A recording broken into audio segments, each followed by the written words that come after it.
Prolongation du métro, ça ouais, on en a beaucoup parlé. Parking de dissuasion. Ouais.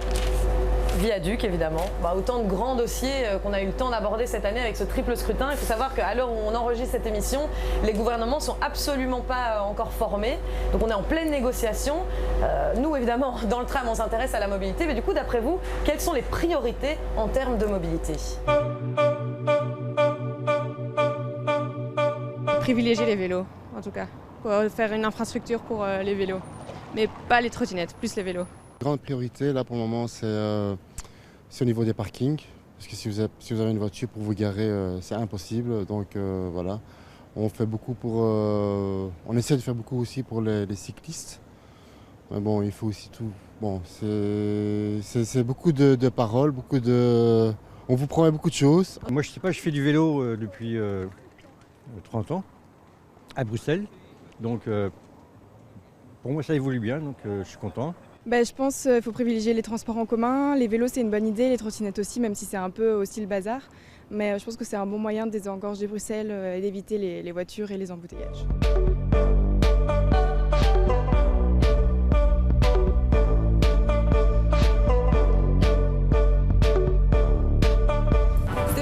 Vous êtes premier échevin à Gans-Oren et expert mobilité pour l'EMR. Alors on a envie de vous poser cette question justement, d'après l'expert et d'après l'échevin, quelles sont les grandes priorités pour cette nouvelle législature ?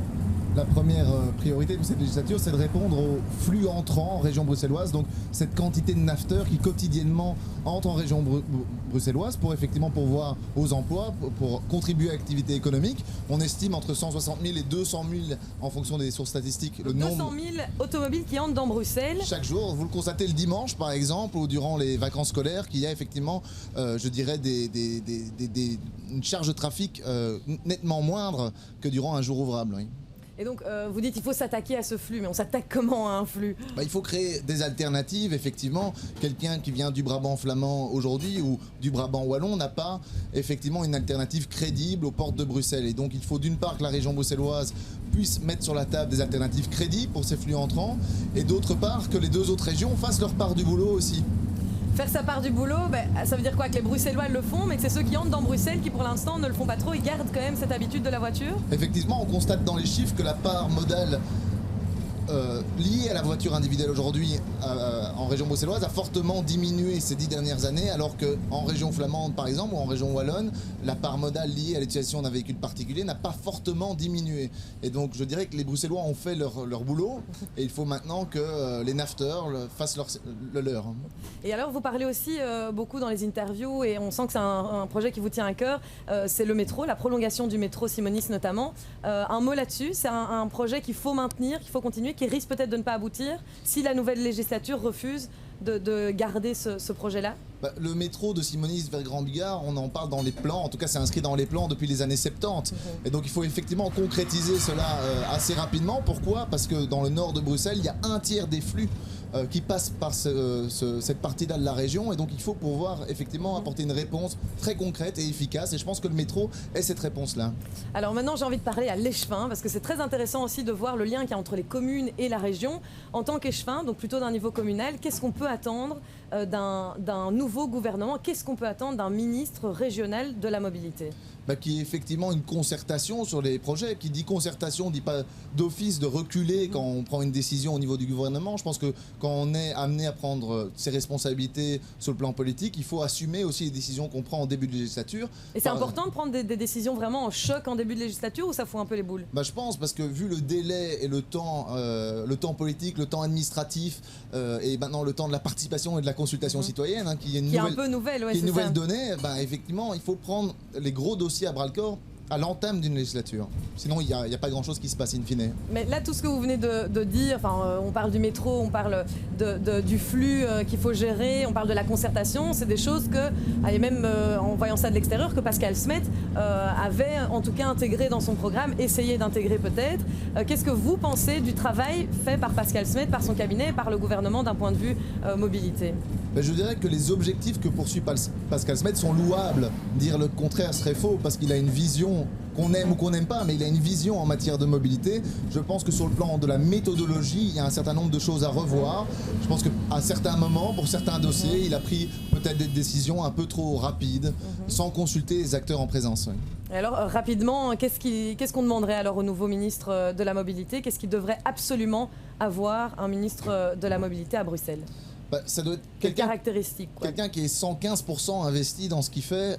Ça, je crois que c'est essentiel d'avoir vraiment un ministre qui a la volonté de changer les choses, qui aussi, quand il a pris des engagements, notamment les engagements pris dans la déclaration de politique régionale, qui s'y tiennent, surtout qu'on ne fasse pas marche arrière, et qu'il arrive à un moment donné, effectivement, à pouvoir budgéter les mesures qu'il propose à l'entame d'une législature. Et ça fait défaut. On se rend compte qu'un certain nombre de catalogues de bonnes intentions sont infinançables aujourd'hui. Et donc, il faut effectivement, dès le départ, pouvoir budgéter les décisions qu'on prend.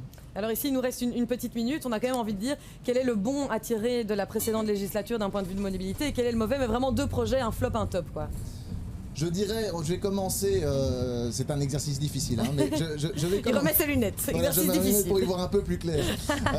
Effectivement, je dirais que là où la majorité précédente a pêché, c'est sur la réforme du secteur du transport rémunéré de personnes, donc le plan taxi. Là, il y a vraiment un conflit d'ordre idéologique sur ce dossier-là, avec le Parti Socialiste d'une part et les autres membres du gouvernement. Et donc, il faudra effectivement apporter une réponse sur le cadre à adopter. Oui, c'était un long dossier, on en a entendu beaucoup parler. Et vous trouvez qu'il y a un flou autour encore de ce dossier? Oui, il y a un flou parce que si on ne donne pas un signal clair aux acteurs, on est dans un flou juridique permanent. Et je pense qu'on peut tirer profit de ces nouveaux acteurs, justement.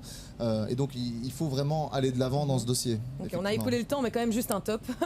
Alors, je dirais que le top, c'est la réforme de la coordination des chantiers. Il y a eu véritablement une réelle réforme qui a été menée, qui a été concertée avec les acteurs. Et je pense qu'on attend de voir les effets maintenant de cette réforme, mais je crois que c'est une bonne chose. Voilà pour l'avis de Stéphane Obeid, expert mobilité pour le MR, mais aussi échevin à Gansoren. Maintenant, on va s'intéresser à un autre niveau de pouvoir avec une autre invitée, et cette fois, c'est dans votre complément. Céline Delforge, vous êtes donc ex-députée bruxelloise écolo, et alors vous avez quand même envie d'émettre certaines critiques par rapport au modèle précédent qui était le modèle, disons, Pascal Smet.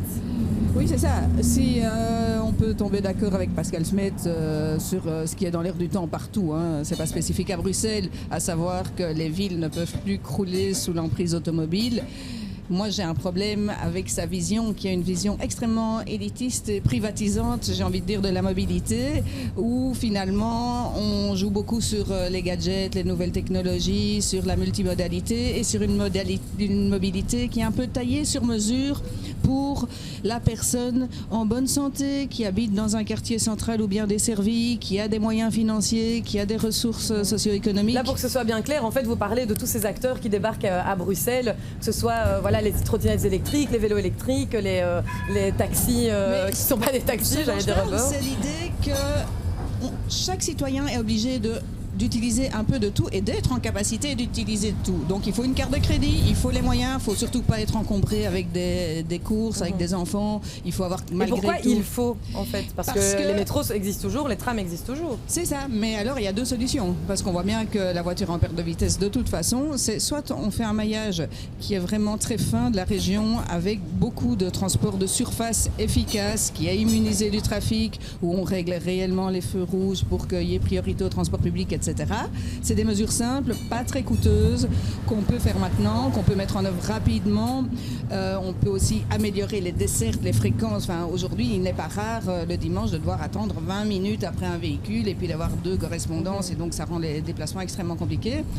Et donc, voilà, ça c'est un peu le modèle qu'il faudrait promouvoir, plutôt qu'un modèle qui dit, ben oui, vous allez prendre le métro ou le tram qui passe à 300 mètres, 400 mètres de chez vous, quand ça se met, mais sinon vous n'avez qu'à, s'il n'y a pas de tram ou de métro, prendre un taxi ou une voiture partagée ou une trottinette, etc. Ce qui ne répond en fait qu'à la réalité d'une certaine catégorie de la population. Donc ça veut dire quoi? Que pour vous, en fait, aujourd'hui, on accorde trop d'importance à toutes ces nouvelles technologies qui débarquent dans les capitales en termes de mobilité. Elles peuvent exister, là n'est pas la question, mais on ne peut pas compter uniquement là-dessus. On ne peut pas mettre ça sur ces nouveaux acteurs ou ces nouveaux opérateurs privés dans un plan mobilité, sur par le même exemple. pied que le transport public. Pour moi, la clé, ça reste malgré tout le transport public, et un transport public qui vraiment est accessible à tous. Et quand je dis à tous, c'est les PMR, et les PMR au sens large. Donc c'est les personnes âgées, c'est les personnes avec enfants en bas âge, c'est les personnes qui sont encombrées à titre exceptionnel, etc. Donc les transports publics, mais comme le métro, comme vient de nous dire Stéphane Aubert. Mais alors le métro, justement, il l'a si bien dit, il a si bien rappelé que c'était surtout une technologie des années 70. Et donc en effet, mais le métro, c'est lourd, c'est pour les flux principaux, c'est beaucoup pour les flux de nafteurs, parce qu'on a vraiment concentré en fait la navette sur le métro, parce que la SNCB ne fait pas son boulot, entre autres. Nous, ce qu'on dit, au contraire, c'est qu'il faut des solutions rapides qui répondent vraiment, qui permettent à tout un chacun de se Donc ça veut dire quoi alors, mettre en valeur le transport en commun, si c'est ni le métro, ni la multimodalité? C'est des nouvelles lignes de surface, c'est des nouvelles lignes de tram, c'est la tramification de certaines lignes de bus qui en ont besoin parce qu'elles sont boom-vol à toute heure du jour et de la nuit, qu'elles deviennent irrégulières. C'est des sites protégés, c'est des feux télécommandés au carrefour, c'est pas résolu. Moi, je pense qu'il y a des solutions aussi extrêmement simples qu'on n'applique plus. C'est le policier au carrefour. Je veux dire, si vous prenez la petite ceinture, mettez un policier au carrefour qui permet quand même une certaine fluidification et qui empêche qu'un type en bagnole réussisse à bloquer 10 bus à la queue leu-leu parce qu'il trouvait que quand même cette phase de feu-là, il n'allait pas la rater. Alors ici, on est en pleine phase de négociation, on le répète dans cette émission. Pour l'instant, en tout cas, il n'y a pas encore de gouvernement au fédéral ni au régional. Est-ce que c'est une opportunité pour la mobilité de se réinventer ou est-ce qu'on est justement déjà sur une lancée qui sera très difficilement... C'est toute la question et j'espère qu'on arrivera à se réinventer parce qu'il y a une étude universitaire qui vient de mettre en avant que en fait, la petite extension de 5 km de métro qui remplacerait un tram vers Scarbeck et Vers, plus la rénovation des tunnels presque autoroutiers, on a envie de dire, type Léopold II, sont en train d'engloutir tout le budget des années à venir. Et donc ça veut dire qu'après ça, on ne pourra plus rien faire. On va peut-être même devoir couper dans l'exploitation. Non, nous ce qu'on dit, c'est qu'il y a des solutions beaucoup plus light, beaucoup moins coûteuses, qui consistent justement à booster le transport de surface. Voilà, opter pour des solutions moins coûteuses, c'était l'avis ici, l'un des avis de notre second invité. En tout cas, ce soir, on a parlé de mobilité et de politique. À vous de faire le reste. À très bientôt.